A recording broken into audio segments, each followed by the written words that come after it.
เคนะได้ไปได้นี่ยาดิเดี๋ยวหาเลยอะไรเม็ดต้มอ่ะปากแกปัญญาจางงาบ่จางงาบ้านอ่ะเดี๋ยวหาเม็ดแค่มั้งโอเคนะตอนนี้ยาดิก็ทุ่งกันนะขอบว่านะแกดิยุสอบยาแกพื้นอ่ะเนี่ยแกใหญ่แล้วนะขอบว่านะโอเคไปเรียนนู่นกว่าแล้วตะโกนนะโอเค let's go โอเคนะได้ไปได้ผมว่าเนี่ยไม่ใช่นะว่าไปเลยว่าเลย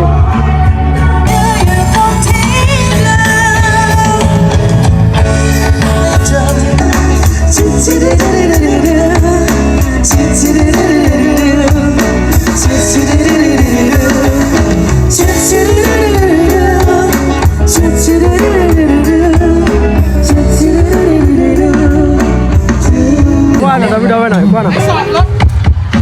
ไว้นะเอาแบบนี้โอเค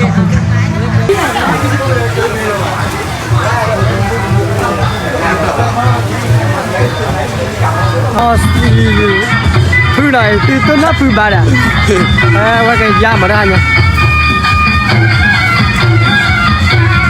โอเคนะได้ไปได้ว่าแกยาละได้เนี่ยโอ้ขอบคุณละทุนอ่ะ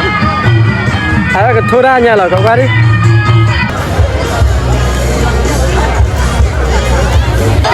แมวโทรใส่น้ำมัน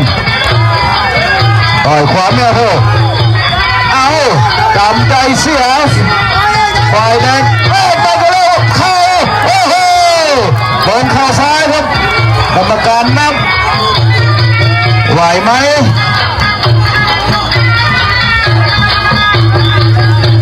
โดนข่าวเข้ามาคางครับโอ้โหระวังเอาเมาแล้วแมวโทได้นำมาแล้วเขาต่อยท้องเต้เพื่อเลยมันก็ได้เอาคืนมาแล้วเลื่อนโอ้โหคู่นี้มาสิเอาไปขวาดำใจเสือไม่กลัวมันอยู่ที่ใจสู้สักอย่างมากลัวจะที่ไหนเดินแล้วเอาต่างคนต่างเดินเอาแล้วหัวดำใจเสือแข้งขวาได้2 ทีโอ้โหถูกคู่แข้งขวาพวกน้องเอาอย่างจะแตกหรือเปล่าเตะเข้าได้รับตัวแล้วเอาคืนแล้วเอาอย่าจับเชือกยืนโอ้โห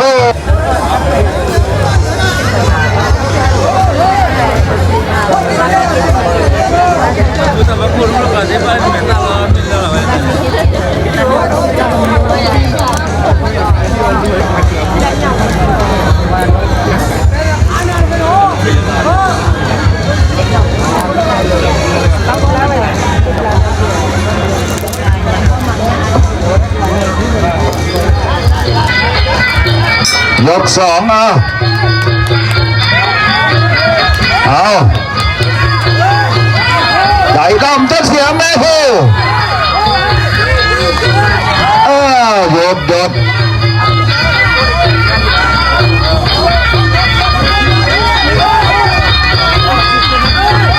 เอาต่อยขวาเราอย่างลบลงไปเอายกที่2เอาดับใจเสือบวกศอกครับโอ้โหโดนครับดับใจเสือโดนเมทไปขวาศอกกลับไปโดนโอ้โหแข้งคอพับในโ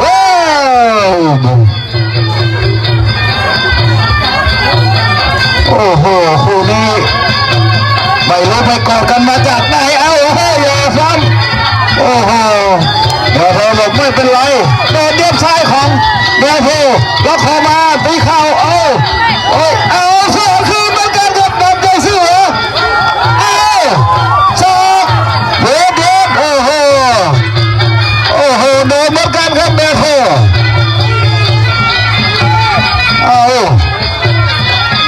ยกที่2ดำใจเสือโดยขวาเอาแล้วแมวโพเริ่มหมดแรงแล้วเอา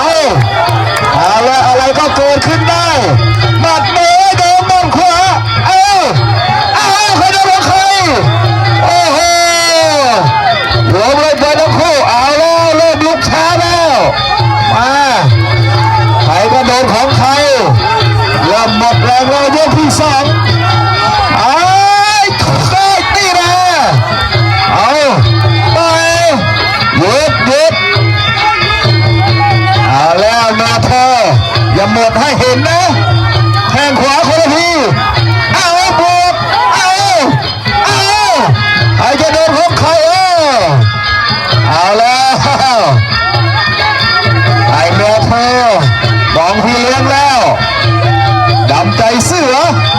มันอยู่ที่ใจมันอยู่ที่ใจมาเข้าเอาหยุดหมดยกที่สองครับขอเสียงปรบมือหน่อยครับโอ้โหเอาแล้วเรียครับต่อไปเป็นยกที่สามจับมือกันครับยกสุดท้ายบนชกกันเดิมพี่ชกเสร็จเป็นเพื่อนกันเอายกสุดท้ายแล้วหยุดเอาแลกแข้งคนละทีแข้งขวาแข้งซ้ายแม่เพื่อเอาแล้วเอาใครโดนของใครเอาแล้วลำหูลำตาใส่ไปแล้วตามใจเสียมาเพื่อตามใจเสียเอาหยุดเอาแล้วโอ้ลุกขึ้นมาเอาแล้วลุยแล้วเดินด้วยขาแล้วเอาแล้วข้ามุมกรรมการนับเอาแล้วโดนนับคืนยกที่สามคนละนับเอาโอ้โหอย่างนี้จะถอดแจก350,000ต้องไปรับที่บอสชาตรีช่อง7เมื่อวานเอาโอ้โหทกสนุกกันอย่างนี้ต้องไปรับที่บอสชาตรีหยุดเข้าหยุดมาให้หยุดฟังกรรมการด้วยมาที่จำใจเสือขอเพื่อนพี่ลุกขึ้นมาโอ้โหขวาซ้ายขวาจำใจเสือระวังกูพายเกียมไอโมเนียเลยทั้งคู่เกียมไอโมเนียให้นักมวยด้วยครับเจ้าหน้าที่เพชรเกษมหกซ้าย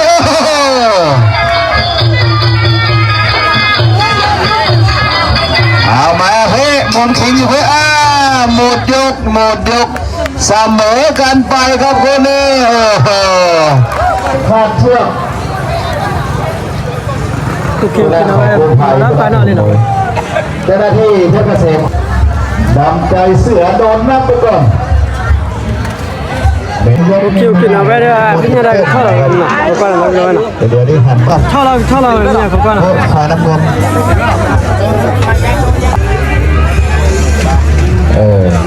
นับคนละยกครับยก1กับยก3นะครับเข้าแล้วเป็นไงดูแม่เธอด้วยไอเสือกับซอดาวีมวยไทยนะครับคู่ที่4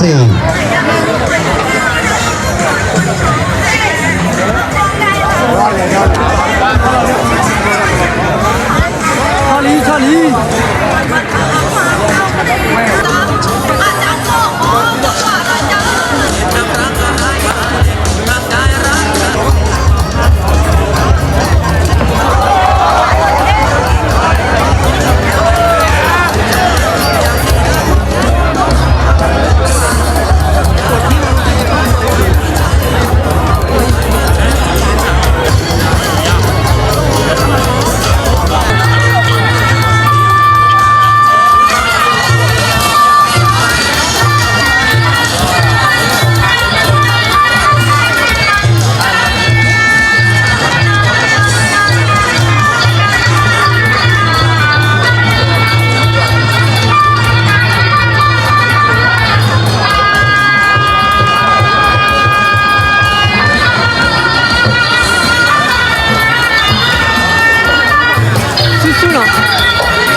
ใจเสียกับซอตาวี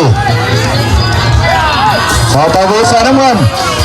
เด็กหนองบัวครับฝ่ายน้ำเงิน เอาโกทีซอตาวีไปขวาฮิป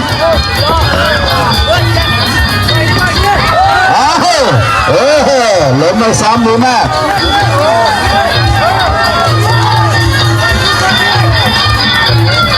แข่งคนละเนี่ยดีไม่ซ้ำโดนทีไฟแดงซาตาวีไฟน้ำเงินสับศอกโดนทีเอาแลกศอกแลกมากันเตะเข่าซาตาวีสับศอกโดนทีทีบเอาทำอะไรกันไม่ได้เอายังไงกรรมการแยกก่อน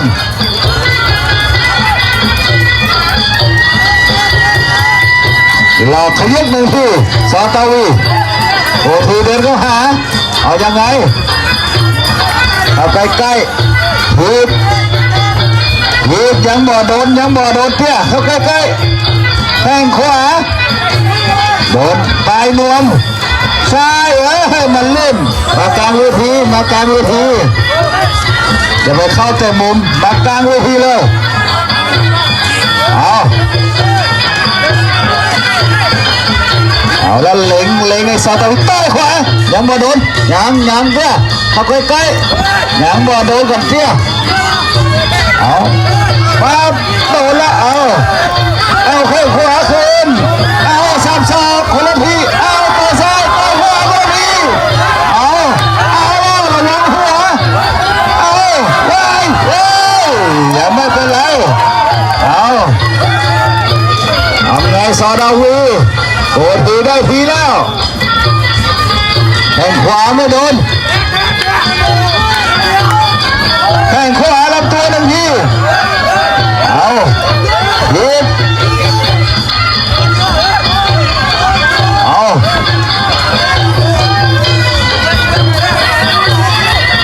บแข่งขวาซอดาวีขวาที่หมดยกพี่เลี้ยงขึ้นมาปั๊บกาแฟมารับมานอนกันแล้วก้าเนี่ยขอบคุณครับแม่เลี้ยง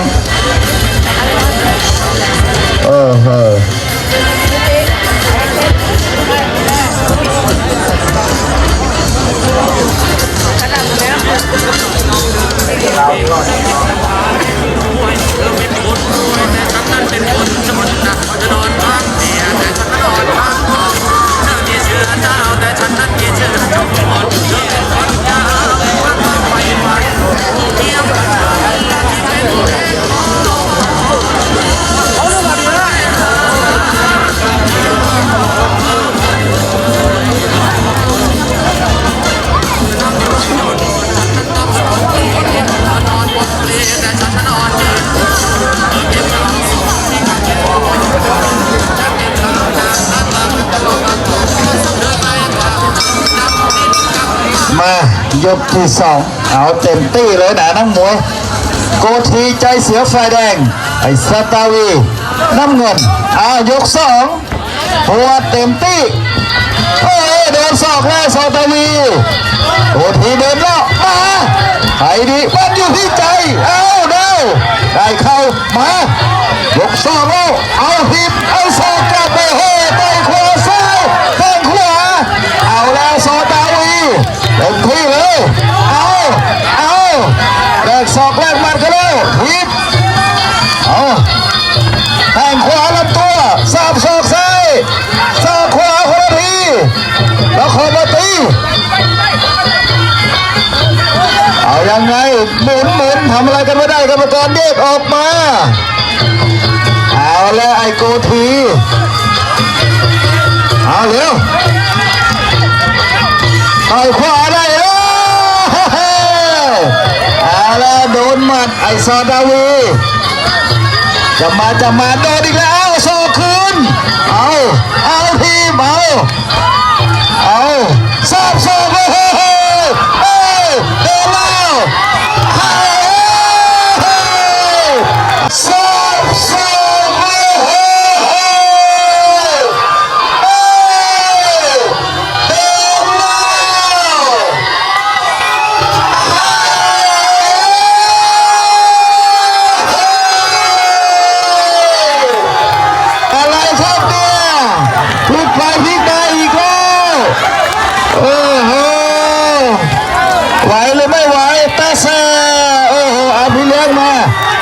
ยับขึ้นมา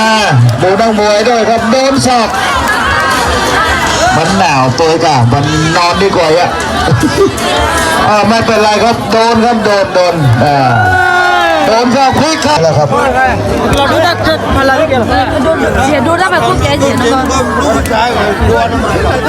แท็กซี่ แล้สิ ครับมาผู้หายแล้ว รับดูหน่อยดิรับดูหน่อยโอเคเอาช่วยเคลียร์นะดูมาคือเขาก่อน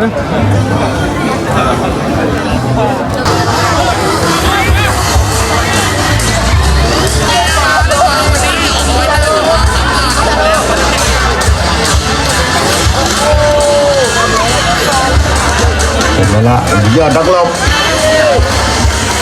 เอาถ่ายฟังกรรมการเจ้าพิธี3 ยกนะครับห้ามใช้หัวล้มจะซ้ำห้ามตีเข่ากระจับ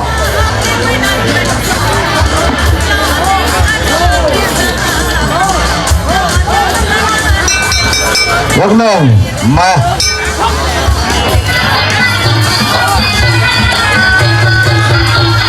ฝ่ายยอดนักรบนี่ก็เคยโดนน็อกมาเมื่อ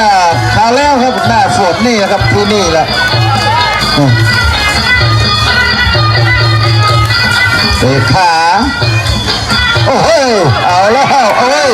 ใครจะเป็นคนคอยเอาโอ้โหมาถึงกันแรกกันแล้วครับอย่างนี้แหละครับมันน็อกเว้ยลิงลมกับไอ้ดำลิงลมกางเกงสีดำ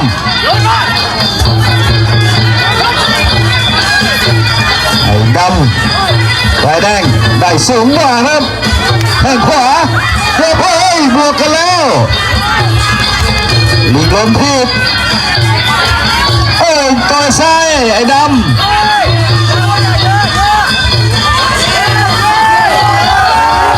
เอาแล้วคนก็แข้งซ้ายเอาแล้วพีดเอาแล้วใครจะโดนของใครเล็บซ้ายครับไอ้ดำดึงลมเดินไปซ้ายขวาซ้ายขวาเลื่อนมากลางเวทีวิบโอ้โหโยกซ้ายต่อขวามันถอยอย่าไปถอยโดนหาเย็บซ้ายไอ้ดำพิบต่อยซ้ายขวาอะไรกันโดนมาโอ้โหแล้วต่างคนต่างโดนใครจะโดนของใครครับผู้ดังแดงทั้งคู่แล้วเย็บซ้ายขวาคนละทีเอาแล้วกล้วยขวาไอ้ดำโอ้โหได้ยาวกว่าครับเอาแล้วเจ็บพิษต่อยเชือกกันต้องเจ็บทรมานเอาไอ้ดำเย็บซ้ายลิงลมต่อยขวาไม่โดนโดนพิษเอาจะลุกไหลแล้วลิงลมนัวครับกรรมการนับแล้วโดนบวก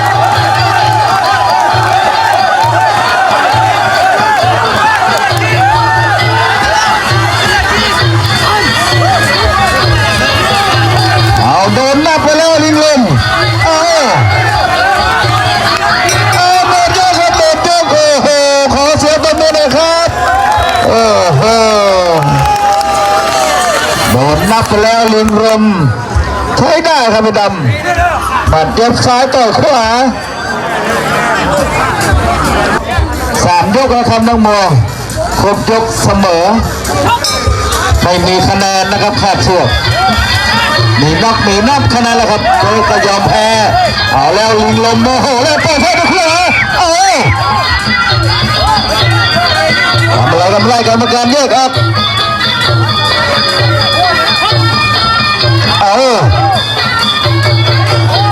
กอดครับกอดไว้นี่ครับ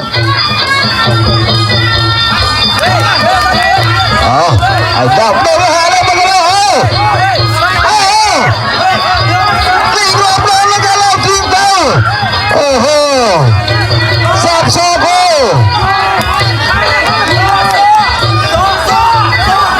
เอาเร็วเอาไป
ทีมา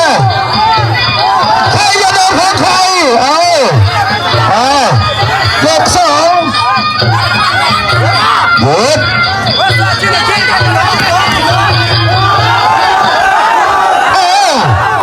ใครจะโดนของใครเลื่อนเลยมันลื่นเป็นไร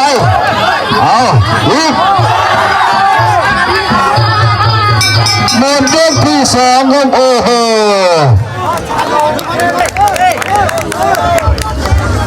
เอาเก้าอี้ลงยกที่สามเอาแอมยกหนึ่ง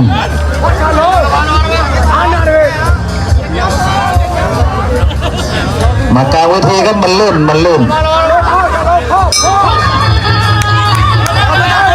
กดยกเสมอนะครับไม่มีคะแนนนะครับคาดเชือก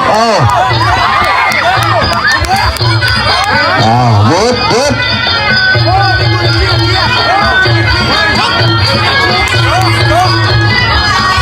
ดำโดนก็หาแข้งขวาลำตัวดึงลงตัวขวา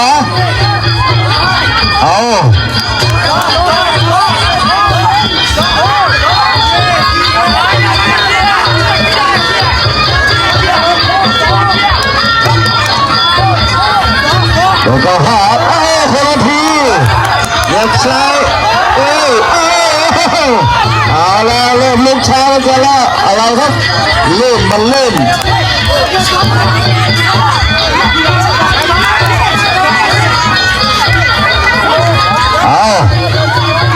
ดำโดนก็หา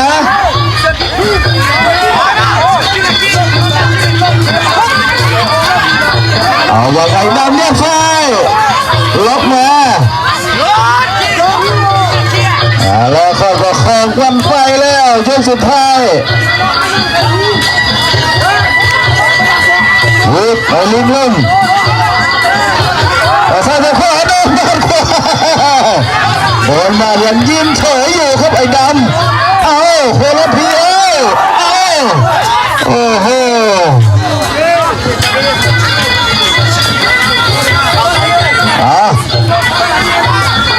เอาแล้วยกแล้วพอมาหยุด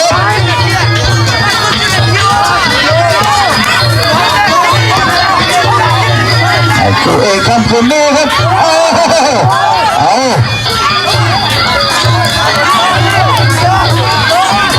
ว่าเล่นเย็นเด็ดแหมกำแหมกำ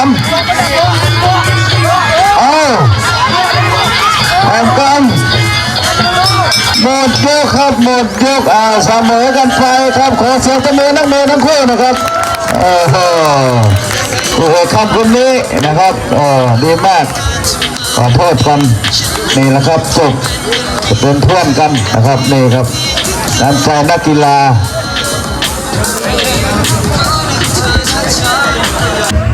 โทวิลี่เลยนะนักกีฬาลีพันนี่เหรอนาลีหน่าเว้ยโทษนาลีก่อนนะจันนะโอเคหน่อยมาเตอร์ได้มูฟี่นะดับเบิลนะโอเคครับวิวชูคลิปเจอได้เล็กตามูลาต่อไปนะ let's go